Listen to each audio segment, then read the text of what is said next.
నెల్లూరు శివారు పొర్లుకట్ట సమీపంలో పెను విషాదం జరిగింది.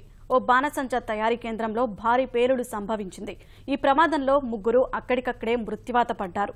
పేలుడు తీవ్రతకు దాదాపు 15 మందికి తీవ్ర గాయాలయ్యాయి. వీరిలో పలువురికి 80% పైగా గాయాలైనట్లు కలెక్టర్ ముత్యాలరాజు తెలిపారు. క్షతగాత్రులను స్థానిక ప్రభుత్వ, ప్రైవేటు ఆసుపత్రులకు తరలించి చికిత్స అందిస్తున్నారు.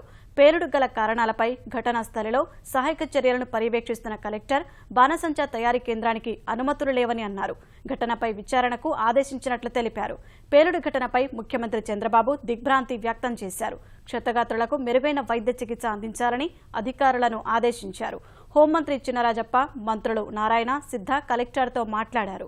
ఇలాంటి చర్యలు పునరావృతం కాకుండా అక్రమ బాణసంచా కేంద్రాలను మూసివేయించాలని ఆదేశించారు.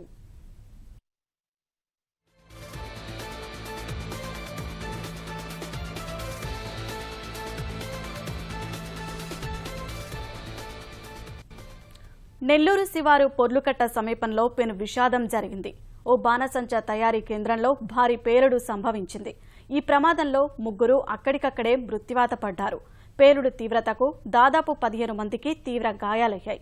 వీరిలో పలువురికి 80% పైగా గాయాలైనట్లు కలెక్టర్ ముత్యాలరాజు తెలిపారు. క్షతగాత్రులను స్థానిక ప్రభుత్వ, ప్రైవేటు ఆసుపత్రులకు తరలించి చికిత్స అందిస్తున్నారు. పేలుడు గల కారణాలపై ఘటనా స్థలిలో సహాయక చర్యలను పర్యవేక్షిస్తున్న కలెక్టర్ బాణసంచా తయారీ కేంద్రానికి అనుమతులు లేవని అన్నారు. ఘటనపై విచారణకు ఆదేశించినట్లు తెలిపారు. పేలుడు ఘటనపై ముఖ్యమంత్రి చంద్రబాబు దిగ్భ్రాంతి వ్యక్తం చేశారు. క్షతగాత్రులకు మెరుగైన వైద్య చికిత్స అందించాలని అధికారులను ఆదేశించారు.